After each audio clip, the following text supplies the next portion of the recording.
My name is Kiersten White, and I'm the director and producer of Black Girls Kissing. I'm Julia Anderson, and I'm the creator and writer of Black Girls Kissing.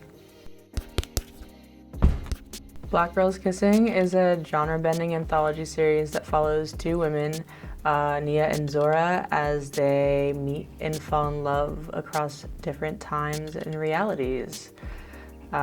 It's really nice because we get to play in different worlds and watch them fall in love over and over again. So we're in post-production for episode 1, and we are currently in production and development for episode 2, Remember Me. The log line for episode 1, Normand, is Zora is 97 minutes early for her date with Nia. Will she survive? And anyone who's ever been on a first date before knows to an extent the feeling of waiting and trying to prepare yourself for that moment, and all the different ways you can prepare yourself. So we play with that and explore that and try to build the tension. Doesn't necessarily, it's more experimental, I would say, rather than very narrative. I think Remember Me, the second episode that we're working on now, is very classic, very narrative. So there's something for everybody if you enjoy more experimental film, avant-garde, or you enjoy more narrative films that follow a very clean plot where there's something for you guys to see. So I think both are really good. They're both very different.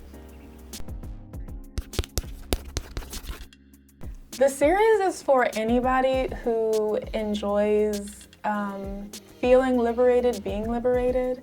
I think these two Black women in their many different manifestations are searching for liberation, have liberated themselves, and in that process are looking for a love. So I think it's an expansive story that anyone can relate to.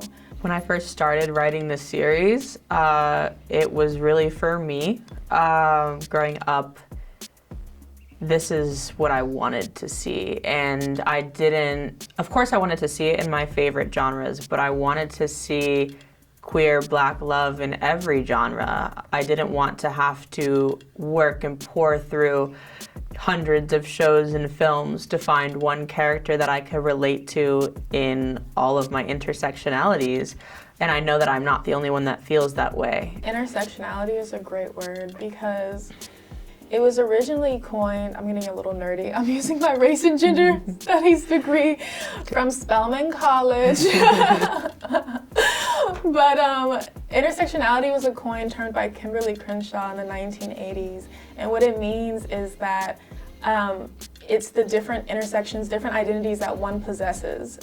So that's everybody. We all possess more than one identity. So I think when we talk about intersectionality, I want to make sure that it just isn't a term that belongs to people who are traditionally marginalized. It can belong to everyone. You know, to add to that, playing around in the African diaspora itself is such an exciting thing to do. Without being stuck in a certain stereotype, certain narrative, certain expectation of what it means to be Black or queer, but rather considering all of the different ways that that can present. Seeing all of the different ways that you can be something and live in this world as your identity is just so exciting and powerful when we can turn it into art. We have one episode actually that takes place in antiquity, which is a term a lot of times people in the African diaspora use to describe a time and place before colonization.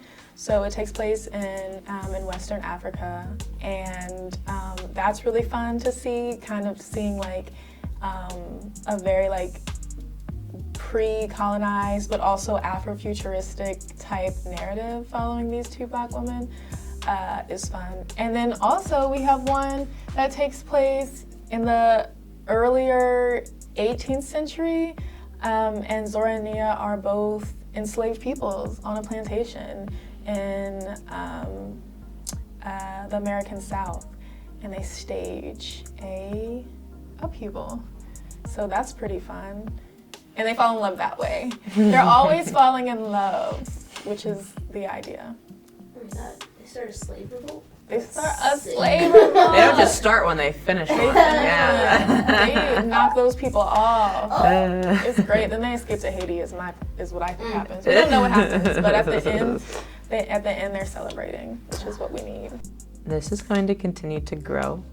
We have 10 episodes for the first season. I have ideas for future seasons. So it is not for lack of ideas, but we would just love to get the resources that we need to give you this content, because we know how long we've needed it for and how much we need it now. And I know that, yeah, it's gonna be amazing. So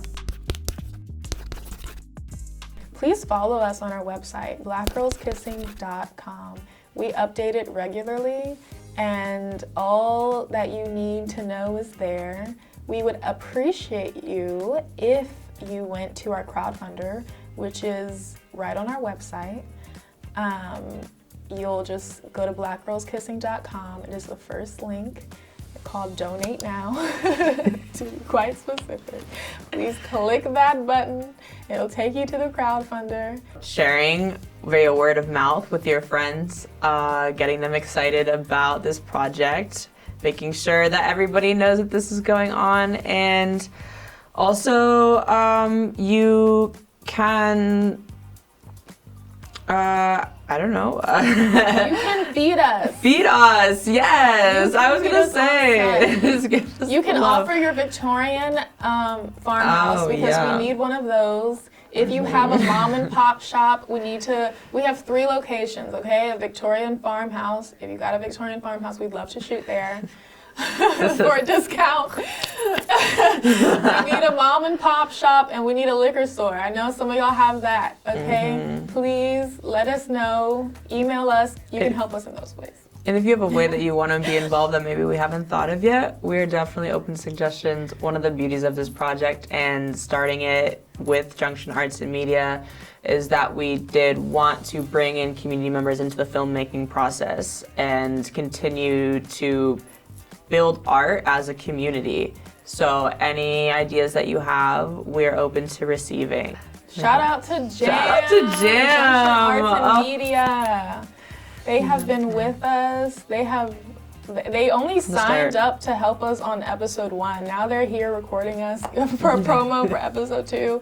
Like, they have just been so supportive. They want to see Black Girls Kissing come to fruition. And I think that is very nice. And I hope the community shares that same sentiment. Junction Arts and Media is working so hard to tell every story that they possibly can. And we're so lucky that ours is one of the stories that they have been working so hard to tell.